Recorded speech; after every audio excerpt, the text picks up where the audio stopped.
Hello guys, ಎಲ್ಲರಿಗೂ ನಮಸ್ಕಾರ. ವಯಸ್ಸಿಗೆ ಬಂದ ಮಕ್ಕಳನ್ನು ಗೌರವಯುತವಾಗಿ ಸ್ನೇಹಿತರಂತೆ ಕಾಣುವುದು ಪೋಷಕರ ಅತ್ಯಂತ ಮಹತ್ತರವಾದ ಕೆಲಸ.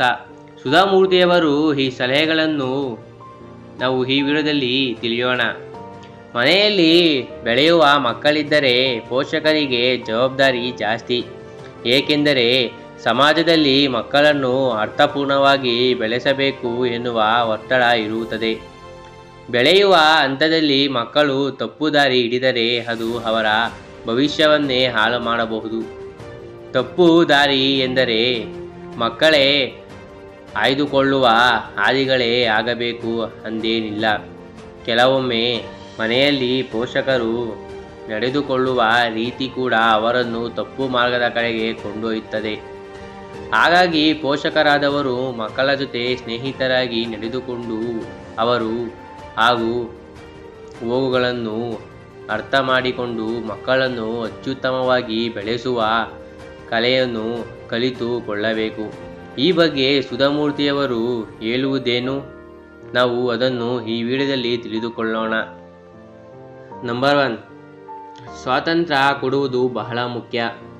ನಮ್ಮ ಮಕ್ಕಳನ್ನು ಸಮಾಜದ ಉತ್ತಮ ಪ್ರಜೆಗಳನ್ನಾಗಿ ಮಾಡುವುದು ನಮ್ಮ ಕರ್ತವ್ಯ, ನಿಜ.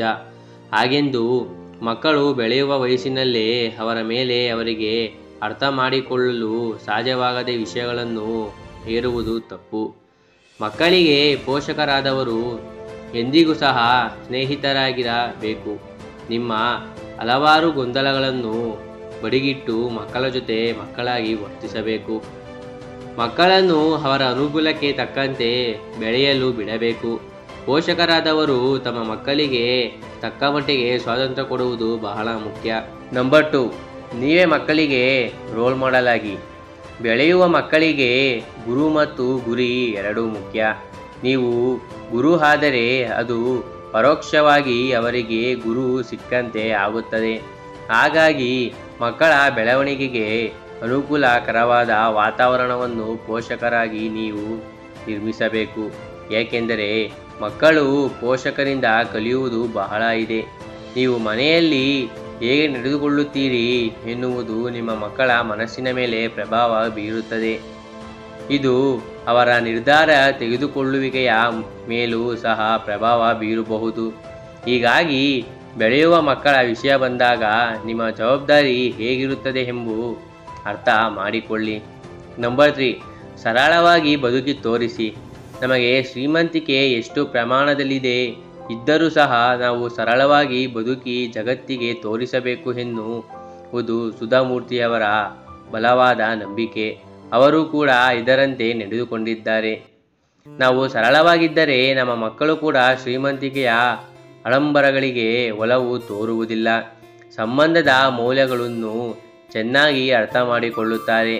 ಬದುಕಿನುಡುಗೊಡೆಗೆ ಸರಳತೆಯ ಪ್ರತೀಕವಾಗಿರುತ್ತಾರೆ. ಮಕ್ಕಳನ್ನು ಈ ರೀತಿ ಬೆಳೆಸುವುದರಿಂದ ಅವರಿಗೆ ಸಮತೋಲನ ಪ್ರಮಾಣದಲ್ಲಿ ಕಷ್ಟ ಸುಖಗಳು ಅರ್ಥವಾಗುತ್ತವೆ. ಇದರಿಂದ ಜಗತ್ತಿನಲ್ಲಿ ಒಬ್ಬ ಒಳ್ಳೆಯ ವ್ಯಕ್ತಿಯಾಗಿ ರೂಪುಗೊಳ್ಳುತ್ತಾರೆ. ನಂಬರ್ 4, ಯಾರ ಜೊತೆಗೂ ಕಂಪೇರ್ ಮಾಡಬೇಡಿ. ಬೆಳೆಯುವ ಮಗುವನ್ನು ಯಾವುದೇ ಕಾರಣಕ್ಕೂ ಇನ್ನೊಬ್ಬರ ಜೊತೆ ಹೋಲಿಕೆ ಮಾಡಿ ನೋಡಬಾರದು. ನಮ್ಮ ಮಕ್ಕಳು ನಮಗೆ ಹೆಚ್ಚಲ್ಲವೇ? ಹಾಗಾಗಿ ಅವರ ಮುಂದೆ ಇನ್ನೊಬ್ಬರ ಹೊಗಳುವುದು ಬೇಡ. ಯಾಕೆಂದರೆ ಈ ರೀತಿ ಮಾಡಿದರೆ ಅವರಿಗೆ ಒಂದು ರೀತಿಯ ಕೀಳರಿಮೆ ಉಂಟಾಗುತ್ತದೆ ಮತ್ತು ಇದು ಜೀವನ ಪರ್ಯಂತ ಅವರು ಕುಗ್ಗುವಂತೆ ಮಾಡುತ್ತದೆ.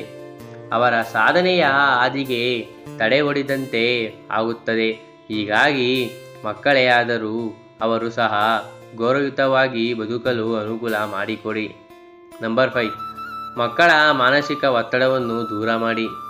ಕೇವಲ ದೊಡ್ಡವರಾಗೆ ಮಾತ್ರವಲ್ಲ, ಮಕ್ಕಳಿಗೂ ಕೂಡ ಅವರದೇ ಆದ ಮಾನಸಿಕ ಒತ್ತಡ ಮತ್ತು ಖಿನ್ನತೆ ಇರುತ್ತದೆ. ಶಾಲೆಗೆ ಹೋಗುವುದು, ಟ್ಯೂಷನ್ಗೆ ಹೋಗುವುದು, ಆಟ ಪಾಠಗಳಲ್ಲಿ ಭಾಗಿಯಾಗುವುದು, ಇದರ ಜೊತೆ ಓದಿಕೊಳ್ಳುವಂತೆ ನಿಮ್ಮ ಒತ್ತಡ ಬೇರೆ. ಇವೆಲ್ಲವನ್ನು ನಿರ್ವಹಿಸಲು ಕೆಲವು ಮಕ್ಕಳು ವಿಫಲ ಆಗುತ್ತಾರೆ. ಅಂತಹ ಸಂದರ್ಭದಲ್ಲಿ ಮಕ್ಕಳ ಮಾನಸಿಕ ಆರೋಗ್ಯ ಹದಗೆಡುತ್ತದೆ. ಸಾಧ್ಯವಾದಷ್ಟು ಪೋಷಕರು ಇದರ ಬಗ್ಗೆ ಗಮನಹರಿಸಬೇಕು. ಚಿಕ್ಕ ವಯಸ್ಸಿಗೆ ಎಲ್ಲವನ್ನು ಬ್ಯಾಲೆನ್ಸ್ ಮಾಡಲು ನೀವು ಕೂಡ ನೇರವಾಗಿ ಎಂಬುದು ಸುಧಾಮೂರ್ತಿಯವರ ಸಲಹೆ.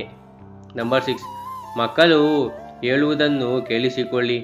ಪೋಷಕರಾಗಿ ಮಕ್ಕಳಿಗೆ ನೀವು ತಿಳಿ ಹೇಳಬೇಕಾದದ್ದು ನಿಮ್ಮ ಕರ್ತವ್ಯ. ಹಾಗೆಂದು ಮಕ್ಕಳು ಏನು ಹೇಳುತ್ತಾರೆ ಅದನ್ನು ಕೇಳಿಸಿಕೊಳ್ಳದೇ ಇರುವುದು ನಿಮ್ಮ ತಪ್ಪು. ಏಕೆಂದರೆ ಮಕ್ಕಳಿಗೂ ಮನಸ್ಸಿದೆ, ಅವರಿಗೂ ಭಾವನೆಗಳಿವೆ, ಅವುಗಳನ್ನು ವ್ಯಕ್ತಪಡಿಸುವ ಸ್ವಾತಂತ್ರ್ಯವೂ ಇದೆ. ಆದರೆ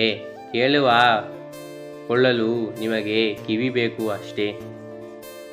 ಅಂಥ ಕೇಳಿಸಿಕೊಳ್ಳುವ ಗುಣ ನಿಮ್ಮಲ್ಲಿ ಇದ್ದರೆ ನಿಮ್ಮ ಮಕ್ಕಳಿಗೆ ನೀವೇ ನಿಜವಾದ ಬೆಸ್ಟ್ ಫ್ರೆಂಡ್. ಮಕ್ಕಳಿಗೆ ನಿಮ್ಮ ಬಗ್ಗೆ ಗೌರವ, ನಂಬಿಕೆ ಮತ್ತು ಎಲ್ಲದಕ್ಕಿಂತ ಹೆಚ್ಚಾಗಿ ನಿಮ್ಮ ಬಳಿ ಮಾತಾಡಲು ಹೆಚ್ಚು ಖುಷಿ ಪಡುತ್ತಾರೆ. ಧನ್ಯವಾದಗಳು. ನಿಮಗೆ ಈ ವಿಡಿಯೋ ಇಷ್ಟವಾದಲ್ಲಿ ದಯವಿಟ್ಟು ಲೈಕ್ ಮತ್ತು ಸಬ್ಸ್ಕ್ರೈಬ್ ಮಾಡಿ.